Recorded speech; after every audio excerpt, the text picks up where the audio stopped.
Bismillah, assalamualaikum warahmatullahi wabarakatuh. Alhamdulillahilladzi khalaqal laila wan nahar wa ja'ala adh-dhulumati wan nur. Wassalatu wassalamu ala sayyidil bashar Muhammad ibn Abdullah wa ala alihi al-adhar wa ashabihi al-ahyar wa man tabi'ahum bi ihsanin ila yaumil mahsyar. Saudaraku yang dicintai oleh Allah Subhanahu wa ta'ala, pernahkah kita merasakan, saya yakin pernah, yaitu ketika kita berhadapan dengan banyak orang, banyak pendapat, banyak pandangan. Kalau saudaraku pernah memimpin sebuah rapat atau pernah berada di dalam sebuah musyawarah, tentu akan mendapatkan pemandangan yang serupa. Di saat itu kita harus mencermati, kita harus bisa melihat, dan kita harus bisa memandang dengan penuh hikmah. Bila ternyata kita bisa menemukan titik temu di antara semua perbedaan itu, maka tentu saja itu nampaknya lebih bermaslahat. Namun suatu hari atau suatu kesempatan atau suatu saat mungkin kita harus memilih di antara pendapat-pendapat yang ada. Keinginan-keinginan yang berkembang, betapa beragamnya manusia dan betapa banyaknya pemikiran orang. Terkadang satu saja yang kita anggap benar, satu saja yang kita yakini sesuai dengan kebenaran. Oleh karenanya, di saat itulah kita tertantang. Apakah kita memegangi pendapat tersebut? Pendapat yang kita yakini sebagai sebuah pendapat yang memang benar, atau kita harus mengikuti apa kata orang? Di sini Al-Imam Asy-Syafi'i rahimahullahu ta'ala memberikan kepada kita sebuah nasihat yang agung. Disebutkan di dalam kitab Hilyatul Auliya bahwa beliau mengatakan, ridhan nasi ghayatun la tudrak. Keridhaan manusia adalah tujuan yang tidak akan pernah tercapai. Kadang kita pikir perkataan ini dan kita dapatkan memang seperti itu nampaknya.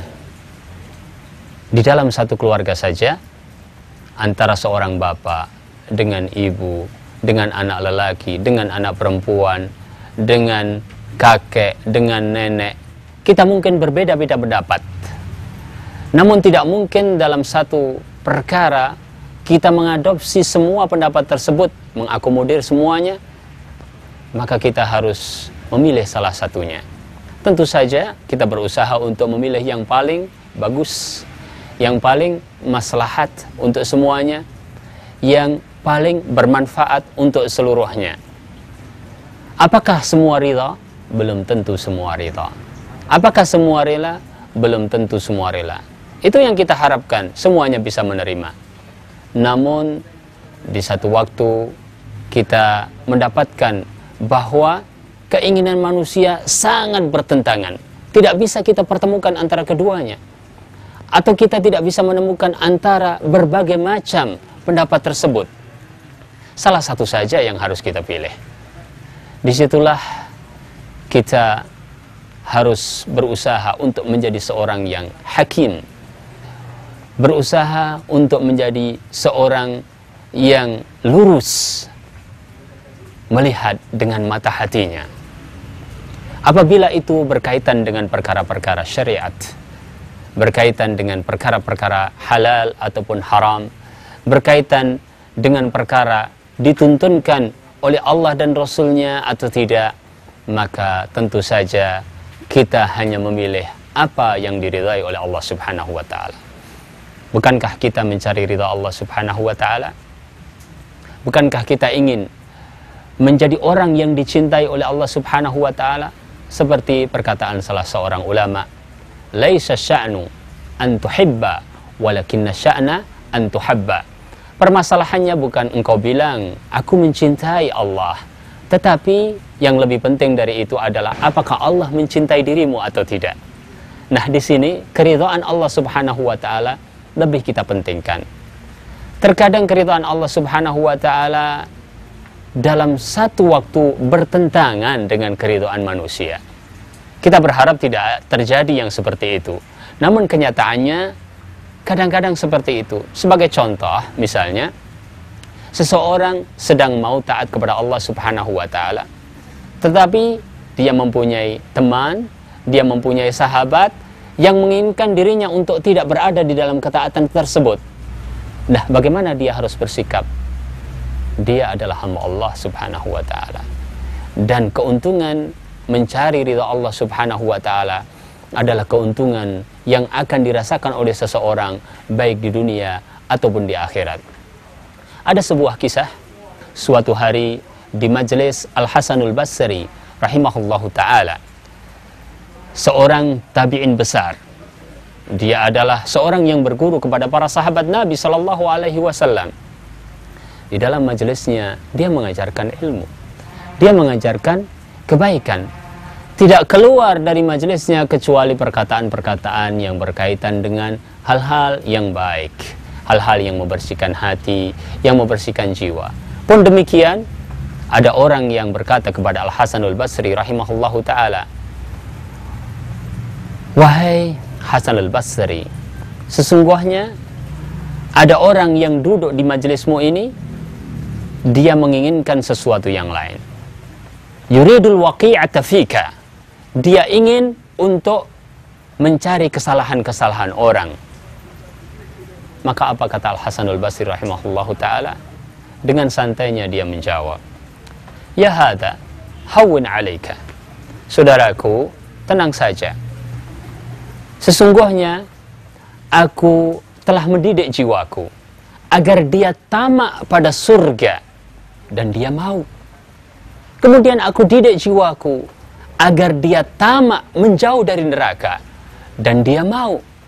Kemudian aku minta jiwaku untuk dia selamat dari cercaan, celaan ataupun sikap yang tidak fair dari manusia. Kata Al-Hasanul Basri, namun jiwaku tidak bisa mendapatkan itu. Artinya tidak ada orang yang selamat dari orang yang tidak menyepakatinya. Bahkan kata beliau, bagaimana mereka akan ridha terhadap manusia sementara terhadap pencipta mereka, terhadap Allah Al-Khaliq, terhadap Allah Ar-Razik, mereka tidak ridha. Kan kita dapatkan demikian. Ada orang sudah dikasih karunia oleh Allah berupa hidup, ada orang sudah dikarunia oleh Allah berupa rezeki, berupa harta benda, berupa anak-anak, tetapi masih saja dia bermaksiat kepada Allah.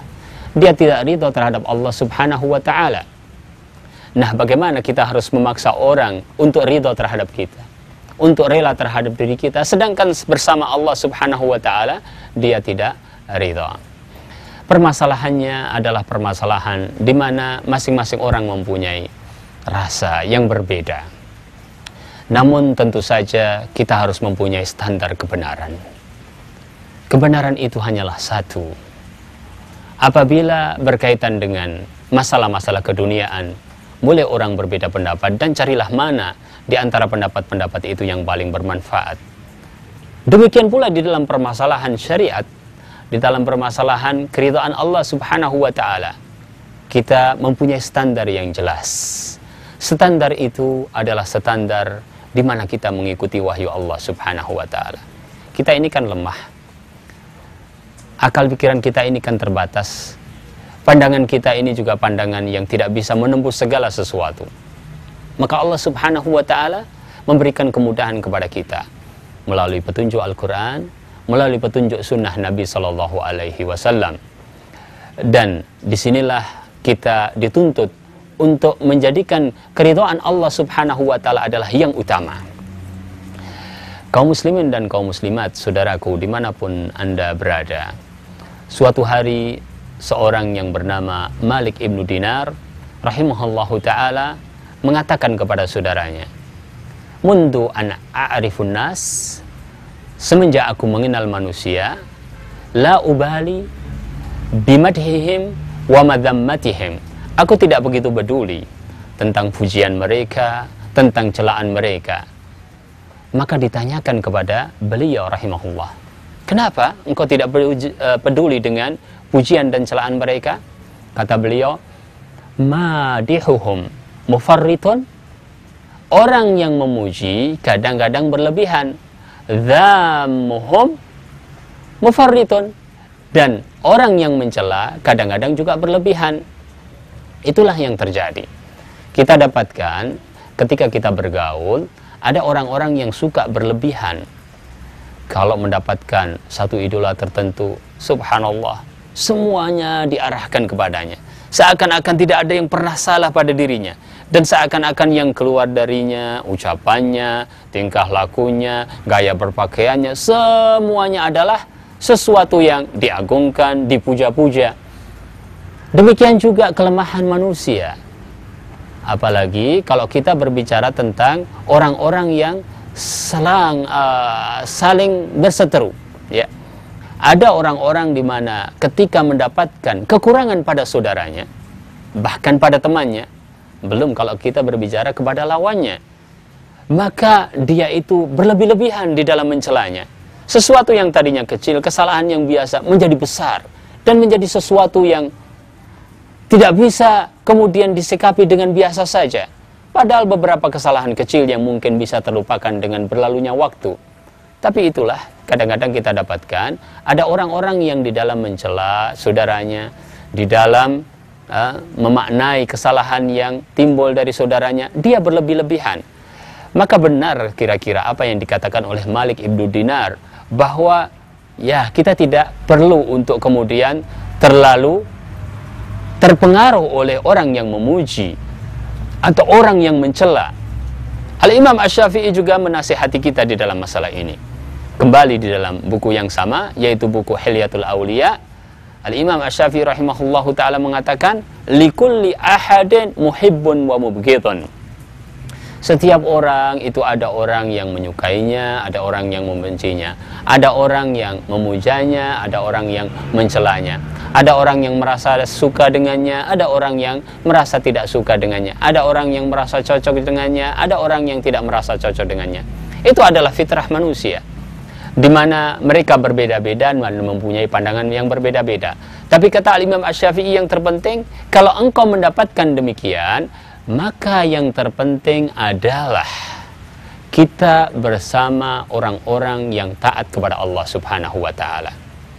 Selama kita bersama orang-orang yang taat kepada Allah Subhanahu wa ta'ala, maka orang-orang yang tidak suka atau tidak simpati kepada kita, sesungguhnya dia yang berada di dalam jalan yang salah. Adapun kita, alhamdulillah, kita bersyukur kepada Allah Subhanahu wa ta'ala bahwa kita sudah berada di dalam garis lurus, di dalam ketaatan kepada Allah Subhanahu wa ta'ala. Itu yang terpenting. Nah, sekarang kalau kita sudah benar, apakah semua orang akan tunduk kepada kita? Belum tentu. Ya. Rasulullah sallallahu alaihi wasallam, dia nyata-nyata seorang Rasul sallallahu alaihi wasallam. Bahkan sebelum menjadi Rasul, dia digelari sebagai Al-Amin, orang yang terpercaya. Ya. Bahkan Rasulullah sallallahu alaihi wasallam menikah dengan seorang wanita, Khadijah radhiyallahu taala anha, yang diketahui di kalangan kaumnya sebagai At-Tahirah, Al-Afifah, yaitu seorang yang menjaga kehormatannya, seorang yang suci. Begitupun Rasulullah sallallahu alaihi wasallam masih mendapatkan kritik yang bukan main ketika Rasulullah sallallahu alaihi wasallam membawa al-Islam kepada mereka. Dan apa yang dibawa oleh Rasulullah sallallahu alaihi wasallam tidak lain adalah kebenaran. In huwa illa wahyu yuha. Rasulullah sallallahu alaihi wasallam tidak mengucapkan dari hawa nafsunya. Yang diucapkan dari Rasulullah sallallahu alaihi wasallam adalah kebenaran, wahyu dari Allah Subhanahu wa taala. Tapi mendapatkan julukan yang macam-macam. Ada orang yang mengatakan dia itu adalah seorang penyihir. Ada orang yang mengatakan dia itu adalah seorang yang gila. Padahal Rasulullah SAW adalah orang yang akhlaknya paling bagus, subhanallah. Di dalam ayat ini Allah Subhanahu wa ta'ala menjelaskan bahwa Rasulullah SAW seorang nabi, seorang rasul. Kita sepakati akhlaknya baik, bahkan sebelum menjadi seorang nabi dan rasul pun demikian ada orang-orang yang gak sepakat. Oleh karenanya kita harus mendahulukan keridhaan Allah Subhanahu wa ta'ala di dalam masalah syariat Allah.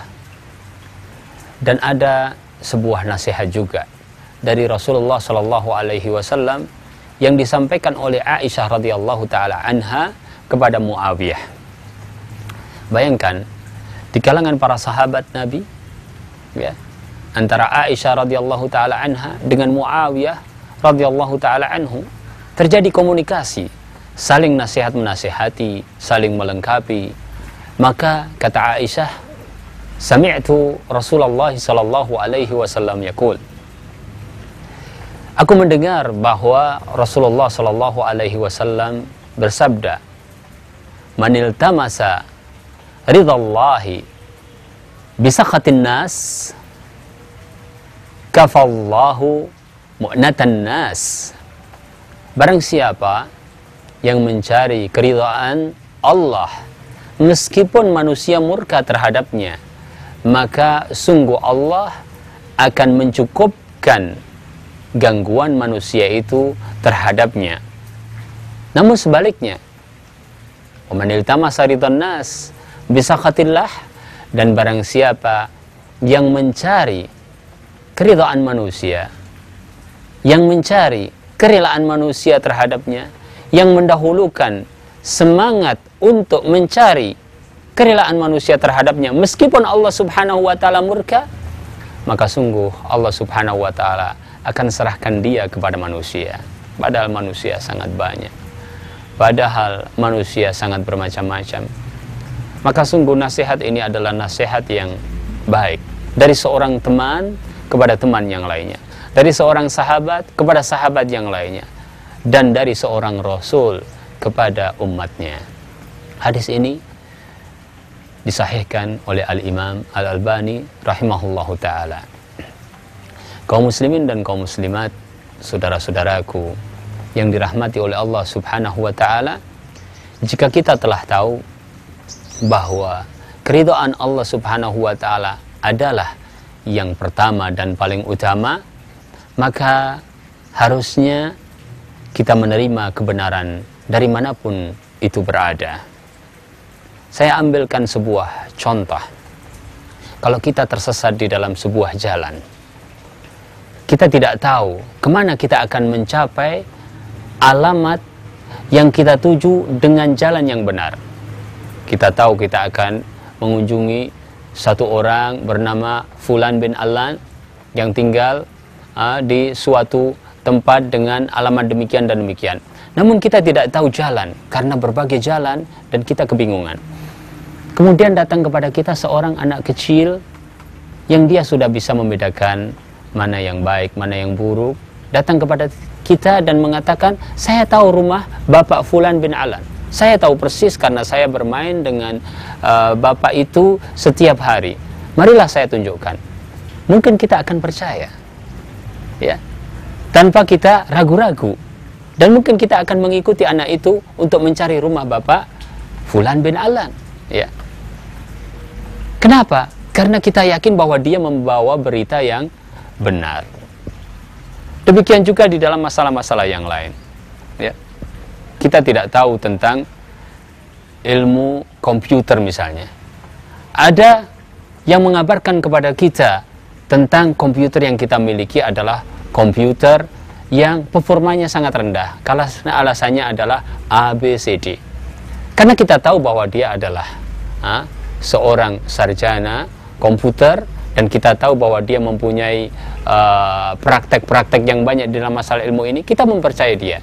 Tak ubahnya ketika kita datang kepada seorang dokter, ya, kita diperiksa oleh dokter tersebut, ya, kita diberitahu bahwa penyakit Bapak adalah ini dan itu, kita diberikan resep-resep tertentu, kita percaya kepada Bapak itu, ya, karena memang itu adalah ahlinya. Tetapi di saat dalam kondisi tadi kita tidak tahu alamat, kemudian anak kecil tadi bisa membawa berita yang benar, bisa membawa berita yang salah. Namun kita yakin bahwa dia adalah seorang yang membawa informasi yang benar, maka tidak ragu kita untuk menerimanya. Seperti kita menerima kebenaran tentang komputer dari ahli komputer, tentang sebuah penyakit dari seorang dokter. Nah, ibaratnya kebenaran yang datang kepada kita dari manapun datangnya, tetapi yang paling penting adalah nilai kebenaran itu. Ya, karena pada kebenaran itu ada cahaya. Kita merasa tentram dengan sesuatu yang benar. Kita merasa damai dengan sesuatu yang benar. Ya. Suatu hari seorang sahabat Nabi Sallallahu Alaihi Wasallam bernama Mu'adz bin Jabal radhiyallahu taala anhu memberikan nasihat kepada temannya. Ia katakan, ya, faqbalil haqqa atau talaqqal haqqa idza sami'tahu, ya, fa inna 'alal haqqi nuran. Terimalah kebenaran apabila engkau mendengarkan kebenaran itu, karena sesungguhnya ada cahaya di dalam kebenaran. Ya. Kadang kita bingung untuk menentukan apa yang harus kita lakukan di dalam sebuah langkah. Namun kebenaran adalah bagaikan cahaya. Ya. Hati seorang manusia ketika diberikan cahaya itu, dia merasa bahagia dan dia merasa tentram, damai, tenang. Karena kebenaran itu adalah sesuatu yang membuat kita tidak takut kepada siapapun. Ya. Kita hanya takut kepada Allah Subhanahu wa taala karena Allah Subhanahu wa taala adalah Al-Haq. Ya. Membuat kita terbebas dari berbagai belenggu. Kita di atas kebenaran, kita tidak salah apa-apa. Oleh karenanya, kebenaran adalah sesuatu yang sangat berharga. Pantaslah apabila kita mendengarnya, apabila kita melihatnya, kita harus sambut kebenaran itu dari siapapun. Karena nilai kebenaran itu. Ya. Karena cahaya yang ada padanya. Sebagaimana juga nasihat Abdullah ibnu Mas'ud radhiyallahu ta'ala anhu disebutkan di dalam kitab Al-Fawaid. Beliau mengatakan, ya, iqbalil haqqa, terimalah kebenaran, ya. Atau idza ja'akal haqqu faqbalhu, apabila datang kepadamu kebenaran, maka terimalah kebenaran itu, ya. Walaupun berasal dari mubghidan, makruhan, walaupun berasal dari seorang yang kita benci, seorang yang kita tidak sukai. Seperti orang yang menginformasikan tentang satu jalan yang benar dengan mengatakan jangan lewat jalan itu, ya. Kalau engkau lewat jalan itu, engkau akan terperosok, ya. Meskipun yang memberitahukan kepada kita adalah orang yang sedang marahan terhadap kita, kita akan terima karena jelas jalan tersebut akan mencelakakan kita, ya.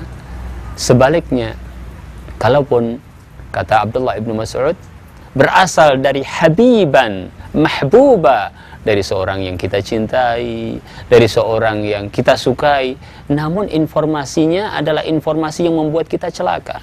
Contoh misalnya teman kita mengatakan kepada kita, rasakan ini obat tertentu, heroin atau yang lainnya. Walaupun teman kita yang mengabarkan, kita pasti tidak akan menerimanya.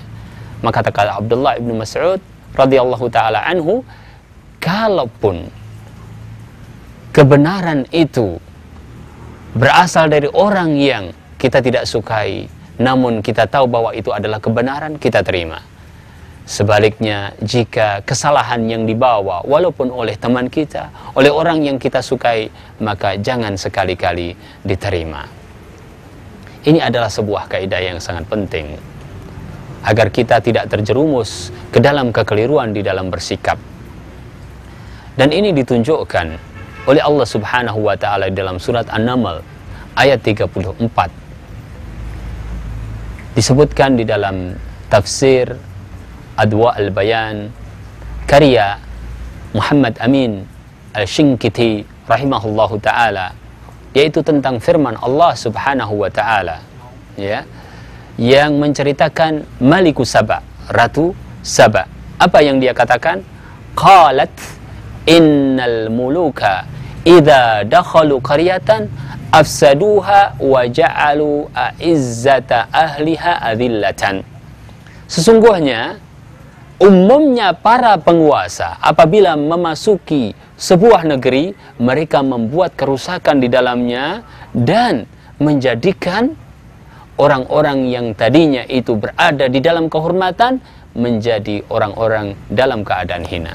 Mungkin diperangi, ya, tadinya mendapatkan tempat terhormat, karena diperangi, karena dirusak, akhirnya menjadi orang yang hina, atau karena sebab yang lain yang dilakukan oleh para raja al-muluk itu, ya.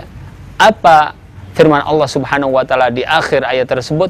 Wa kadzalika yaf'alun. Dan demikianlah yang biasanya dilakukan oleh mereka. Jadi yang berkata siapa? Malikus Saba. Malikus Saba saat itu adalah belum sebagai seorang muslimah, ya, tidak dalam kondisi beriman, akan tetapi mengatakan yang seperti itu, dan Allah Subhanahu wa taala benarkan karena memang kondisinya adalah kondisi yang benar, ya. Itu adalah sesuatu yang kita harus perhatikan benar-benar, di mana kita hanya tunduk kepada sebuah kebenaran, dan itu adalah kenikmatan. Ketika kita berada di situ, kita sudah merasa tentram, kita sudah merasa damai, ya. Dan subhanallah, Allah Subhanahu wa taala menunjukkan yang demikian ini juga di dalam sabda-sabda Nabi Shallallahu alaihi wasallam. Ada sebuah hadis yang disebutkan di dalam Dhaif al-Jami'. Hadisnya lemah, akan tapi ada sebuah pengertian yang maknanya adalah benar, yaitu bahwa al-hikmatu dhalatul mu'min, ya. Bahwa hikmah itu adalah barang yang hilang dari seorang mukmin. Fahuwa ahaqqu biha aina wajadaha. Maka dia adalah orang yang paling berhak untuk menerimanya, untuk mendapatkannya dimanapun dia temukan hal itu. Artinya kita sebagai seorang muslim, sebagai seorang muslimah, berusaha untuk mencari yang hikmah, mencari yang bagus, mencari yang benar, ya. Ketika itu kita dapatkan, dan alhamdulillah semuanya itu ada di dalam Al-Quran dan Sunnah Nabi Sallallahu Alaihi Wasallam. Karena Al-Quran adalah tibyanan likulli syai'. Dan karena Allah Subhanahu Wa Taala menjadikan hadis adalah seperti Al-Quran, alhamdulillah semuanya itu ada. Tetapi kadang-kadang, ya, seseorang mendapatkan kebenaran itu dibawa oleh orang lain, dia belum mendapatkan. Padahal itu ada di dalam ajaran-ajaran Allah, dan itu ada di dalam ajaran-ajaran Rasulnya Sallallahu Alaihi Wasallam. Atau hikmah, di mana seseorang mendapatkan hikmah, yang hikmah itu tidak bertentangan dengan kitab Allah dan sunnah Rasulnya Sallallahu Alaihi Wasallam.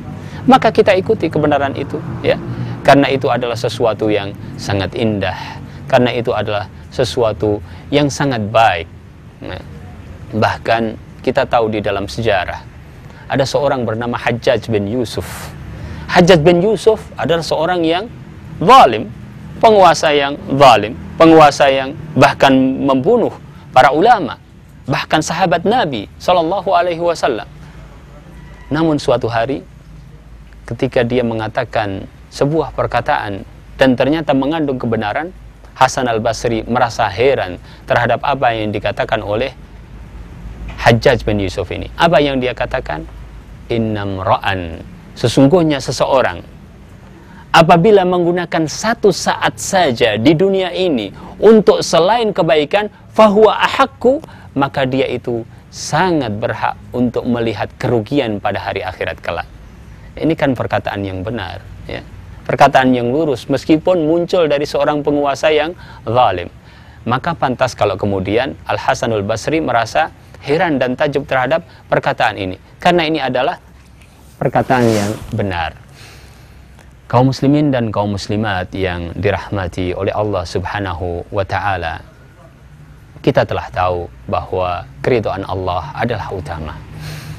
Kita telah tahu bahwa kebenaran dari manapun berada, kebenaran itu harus kita ikuti, dan itulah yang kita cari. Dan sesungguhnya itu ada di dalam kitab Allah dan sunnah Rasulnya Sallallahu Alaihi Wasallam. Namun terkadang orang salah, terkadang orang keliru, terkadang tergelincir, ya, bisa saja, dan itu sangat wajar karena dia adalah seorang manusia. Rasulullah Sallallahu Alaihi Wasallam mengatakan, kullu bani Adam khatta'un wa khairul khatta'ina tawwabun.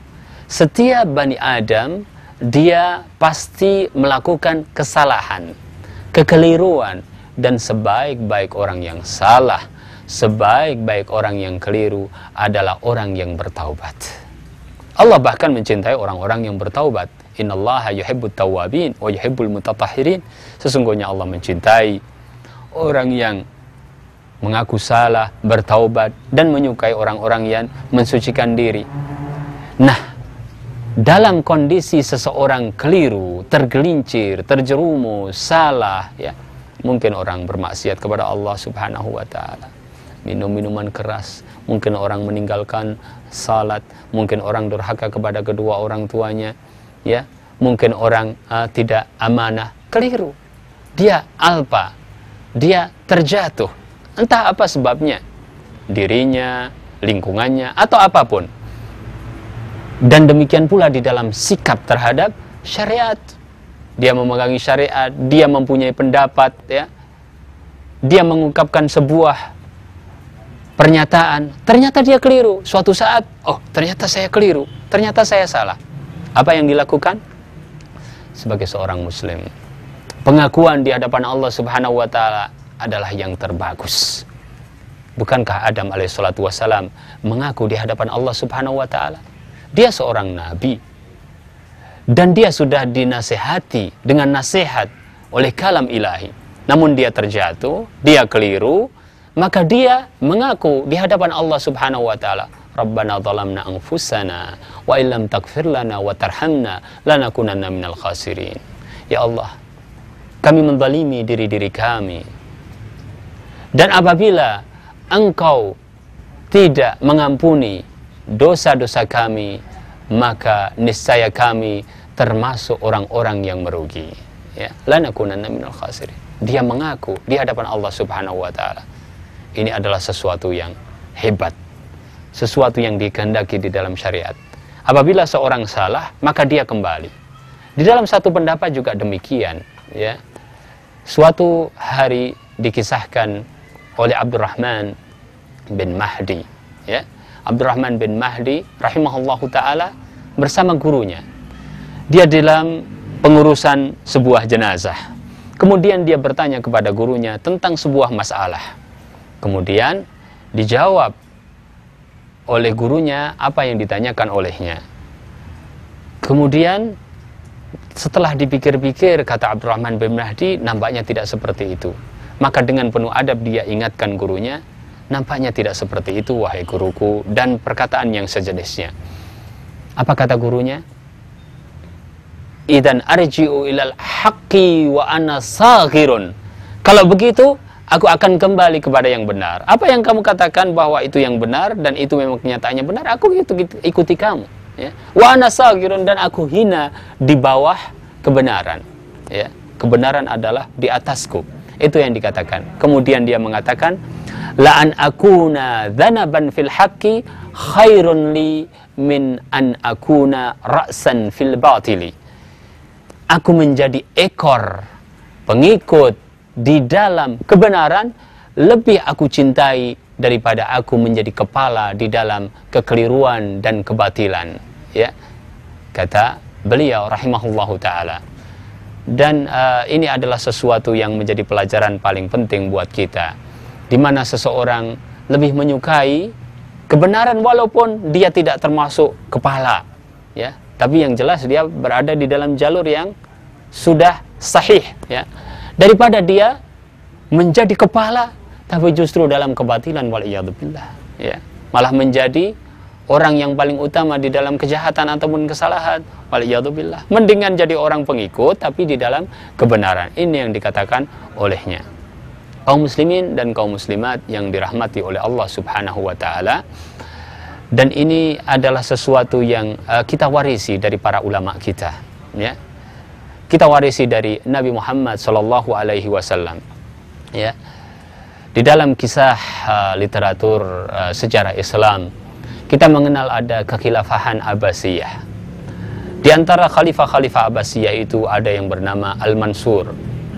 Suatu hari dia harus berhadapan dengan qadhi Sawar, salah satu qadhinya, ya, salah satu hakim di dalam pengadilan Islam saat itu.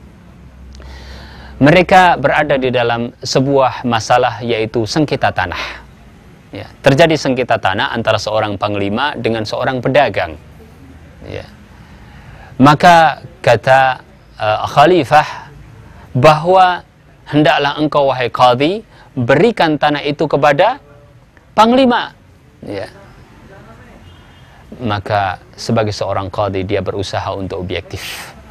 Dia berusaha untuk mendatangkan seluruh bukti-bukti. Sesungguhnya tanah ini milik siapa?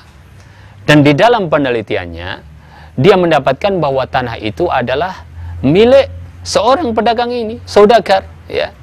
Maka tidak berhak untuk diberikan kepada qadhi. Maka ia tulis kepada khalifah. Ya. Demi Allah, aku tidak akan memberikan tanah ini kecuali kepada pemiliknya.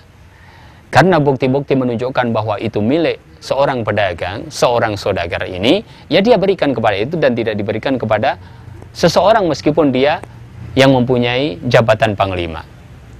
Maka ditulis lagi oleh khalifah, demi Allah engkau harus lakukan. Dibalas lagi oleh dia, demi Allah saya tidak akan melakukannya. Dia hanya takut kepada kebenaran. Subhanallah, apa yang terjadi?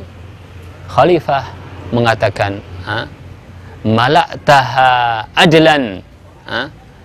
Sesungguhnya engkau telah memenuhi bumi ini dengan keadilan. Dan aku memuji Allah subhanahu wa ta'ala yang menjadikan para qadhi-qadhiku adalah orang-orang yang mengembalikan aku kepada kebenaran. Nikmat nampaknya di sini. Indah nampaknya di sini. Terjadi sinergi antara seorang qadhi dengan seorang penguasa.